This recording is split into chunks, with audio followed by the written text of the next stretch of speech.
Cléopâtre avait consolidé son pouvoir sur le trône d'Égypte et sous son administration, l'Égypte prospérait et la ville d'Alexandrie connaissait un essor culturel financé par la reine. Cléopâtre organisa une expédition à Rome. Dans la ville, elle séjourna dans la demeure de Jules César. La reine égyptienne emmena dans le voyage son fils Césarion, fruit de son union avec le général romain. Jules César était au sommet de sa puissance et, en tant que chef de la nation, il entreprit plusieurs réformes politiques et sociales. Il organisa également un triomphe en son honneur. Le défilé de César fut marqué par la présence d'Arsinoé, la sœur de Cléopâtre, exposée comme prisonnière, symbole de la victoire de Rome sur les Égyptiens. César présenta la ville à la reine égyptienne, mais à l'époque, Rome n'avait pas encore la gloire qui l'a fait entrer dans l'histoire. Elle ne pouvait pas être comparée à Alexandrie, la capitale de l'Égypte ptolémaïque. La relation de César avec une étrangère était mal vue par l'élite romaine. De nombreuses rumeurs et mensonges circulaient sur le couple. César fut nommé dictateur à perpétuité et disposait d'un pouvoir sans égal. Les sénateurs romains n'avaient plus beaucoup d'influence et craignaient de perdre le pouvoir qu'il leur restait. Ils conspirèrent donc contre la vie de César. En 44 avant Jésus-Christ, Jules César fut assassiné par des politiciens romains lors d'une séance du Sénat. Le chaos envahit Rome. Le général Marc-Antoine, bras droit de César, poursuivit les conspirateurs. Sur une place publique, il lit le testament de César où son fils avec Cléopâtre ne figurait pas parmi les héritiers. Dans son testament, César désigna son neveu Octave comme son successeur. Rome ne constituant plus un lieu sûr pour la reine égyptienne, celle-ci retourna dans son royaume. Pendant ce temps, Octave et Marc-Antoine dirigeaient leur armée dans la persécution des hommes qui avaient trahi César. Cléopâtre et Marc-Antoine se sont retrouvés de façon remarquable. En l'an 41, il envoya un messager à Alexandrie. Par l'intermédiaire de cet homme, il convoqua la reine pour une rencontre à Tarse, une ville située dans l'actuelle Turquie. La reine d'Égypte arriva à l'endroit convenu dans un bateau éblouissant. La poupe du navire était en or, les rames étaient en argent et les voiles étaient pourpres. La navigation était accompagnée de musique. On jouait du fifre, de la lyre et de la flûte. La reine, belle et ornée, était rafraîchie par ses serviteurs et le bateau dégageait une odeur merveilleuse. Toute la population quitta ses occupations pour suivre l'arrivée triomphale de Cléopâtre. Marc-Antoine tomba immédiatement amoureux d'elle. Toujours en 41 avant Jésus-Christ, Cléopâtre invita le puissant Marc-Antoine à visiter Alexandrie. Cependant, après avoir passé un certain temps dans la ville égyptienne et s'être lié avec la reine, le Romain repartit et les deux hommes continuèrent à échanger de la correspondance. Le couple ne se rencontra à nouveau qu'après une longue période. Mais avant ces retrouvailles, un événement se produisit. En 40 avant Jésus-Christ, Cléopâtre donna naissance à des jumeaux, reconnus par Marc-Antoine lui-même comme leurs héritiers. Les enfants furent appelés Hélios, d'origine grecque, qui signifie soleil, et Séléné, qui signifie lune.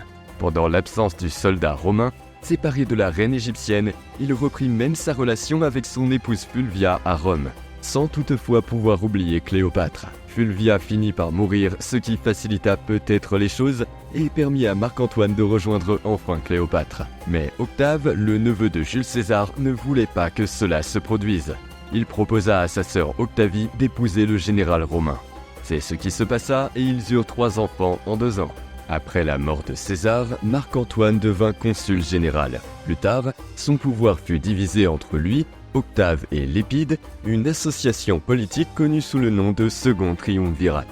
Lépide se retira de la vie politique, ce qui entraîna un conflit entre Octave et Marc-Antoine. Le pouvoir à Octave fut divisé entre les deux. Le neveu de César régnait sur l'ouest, tandis que Marc-Antoine gérait les provinces de l'est.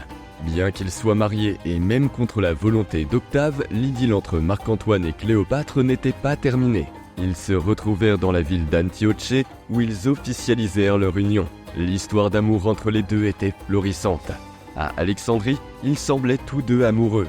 Le couple organisa de nombreuses fêtes et banquets au cours desquels ils affichèrent leur souveraineté. Cependant, le Romain fut contraint de quitter l'Égypte à la suite d'une attaque des Parthes en Syrie et en Asie mineure. Les habitants de l'Empire parthe de l'ancienne Perse. Octave réprouva cette union et fut frustré par la relation entre le Romain et le puissant Égyptien. Il le devait en partie à sa sœur Octavie, qui avait fini par être rejetée par Marc-Antoine, et aussi par crainte de perdre une partie de l'Empire romain au profit du couple. Une nouvelle guerre civile éclata à Rome entre les partisans de Marc-Antoine et les défenseurs d'Octave. La bataille d'Actium se déroula en 31 avant Jésus-Christ dans une région de Grèce où les deux camps s'affrontaient. Cléopâtre accompagna son mari alors qu'il se dirigeait vers cette longue bataille. Mais alors que la défaite de Marc-Antoine était déjà visible, elle retourna en Égypte annonçant discrètement un faux triomphe. Octave remporta une victoire décisive dans la bataille navale d'Actium et cette victoire marqua la fin de la République romaine et le début de la période impériale. Cependant, ses adversaires finirent par découvrir la vérité, tandis que Cléopâtre tentait de maintenir sa position et de conquérir des alliés. Elle fit tout ce qui était en son pouvoir pour que Marc-Antoine et elle puissent se relever ensemble, mais celui-ci, après la défaite, ne fut plus le même. Octave dit qu'il pardonnerait à Cléopâtre si elle tuait son amant. Ignorant la proposition, la reine d'Égypte continua à tenter de motiver son mari tout en essayant de découvrir, avec son médecin personnel, un poison indolore. La reine se préparait au pire. La fin de Marc-Antoine fut tragique. Alors que Cléopâtre tentait de fuir Octave et son armée, déjà arrivé à Alexandrie, le soldat romain reçut la nouvelle de la mort de sa maîtresse. Désespéré, il prit son épée et se blessa à la poitrine. Mais le coup porté était imprécis et Marc-Antoine ne mourut pas tout de suite. Alors qu'il saignait et souffrait de la douleur causée par le coup, il fut informé que Cléopâtre était toujours en vie et parvint à retrouver la reine égyptienne. Il rendit son dernier soupir dans les bras de sa maîtresse. Lorsqu'il rejoint sa moitié, Marc-Antoine avait déjà perdu beaucoup de sang et rien ne pouvait lui sauver la vie. Mais avant de mourir, dans les bras de sa bien-aimée Cléopâtre, il lui demanda de collaborer avec son adversaire Octave afin de se sauver elle-même. C'est à la suite de cette demande que le grand Romain Marc-Antoine mourut. Césarion, l'héritier de César, quelque temps plus tard fut également tué par Octave. À l'époque, lors des funérailles, il était courant que les femmes se blessent à coups de poing et de griffes, accompagnés de cris de douleur et de désespoir. C'est ce que fit Cléopâtre devant son défunt amant. Ses blessures ayant provoqué une infection, elle fut soignée sur ordre d'Octave. Mais la reine, ébranlée par la mort de son bien-aimé Marc-Antoine et effrayée par l'avenir, tenta de résister au traitement afin de pouvoir mourir. Mais Octave la terrorisa en menaçant ses enfants. Cléopâtre céda et, par amour pour ses héritiers, accepta le traitement adéquat jusqu'à ce qu'elle retrouve la santé. Cléopâtre eut, elle aussi, une fin marquante. Ce fut l'un des événements qui l'ont éternisée dans l'histoire. La reine d'Égypte ne réussit pas à échapper à son rival Octave, qui la fit arrêter à Alexandrie. Mais elle résista et ne se rendit pas à l'ennemi, subissant l'humiliation d'être prisonnière et otage de Rome. Une telle situation serait trop embarrassante pour une femme comme elle. Quant à ses fils, Césarion fut assassiné, comme on le dit, et les autres furent emmenés à Rome pour être élevés par Octavie. Cléopâtre était constamment surveillée sur ordre d'Octave, car elle avait tenté de se suicider à 2 reprises après la mort de Marc-Antoine.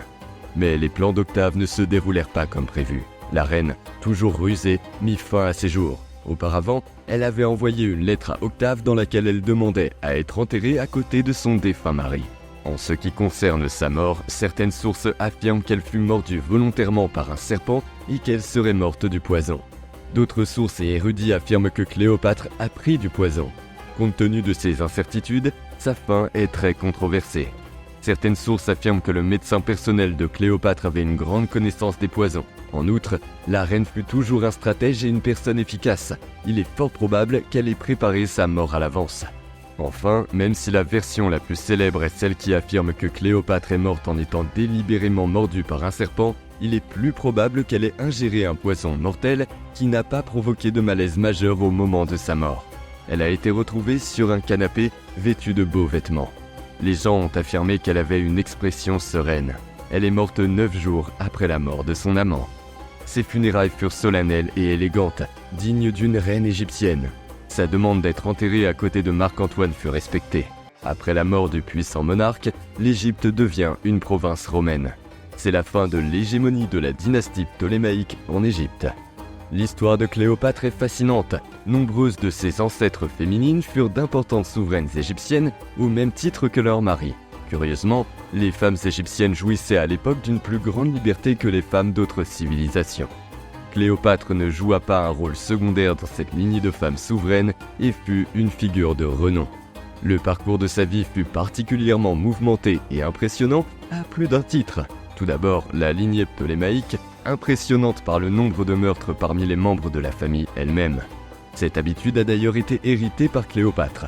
Mais indépendamment de ces meurtres, le gouvernement ptolémaïque était très important pour l'Égypte. Cléopâtre exerçait de grandes responsabilités et a dû prendre des décisions importantes tout au long de sa vie en tant que souveraine de l'Égypte. Elle avait des admirateurs et des rivaux. Elle était habile, provocatrice et extrêmement influente. C'était une femme rare, spéciale et très déterminée. Elle eut toujours des stratégies pour atteindre tous ses objectifs. Cléopâtre émerveillait tout le monde grâce à ses grandes connaissances et à son intelligence différenciée. Le profil de la reine égyptienne, avec toutes ses qualités, lui a permis de conquérir deux des personnages les plus légendaires de notre histoire, les puissants Jules César et Marc-Antoine. Au fil du temps, la figure de Cléopâtre fut souvent déformée et la femme égyptienne fut perçue avec préjugés. On a parfois l'impression que tout son parcours et ses conquêtes se résument à avoir séduit ces deux Romains. Mais cette vision de la vie de la reine est réductrice, car elle eut de grandes réalisations politiques. Quoi qu'il en soit, la légendaire reine égyptienne est devenue une source d'inspiration pour certains des plus grands artistes de l'histoire. Parmi eux, le peintre Michel-Ange, William Shakespeare et même le poète brésilien Olavo Bilac. Entre leurs mains, la souveraine devint une illustre œuvre d'art. En découvrant son histoire, on se rend compte que ce n'est pas un hasard si Cléopâtre a fasciné tant de monde à son époque et continue de captiver tant de monde aujourd'hui.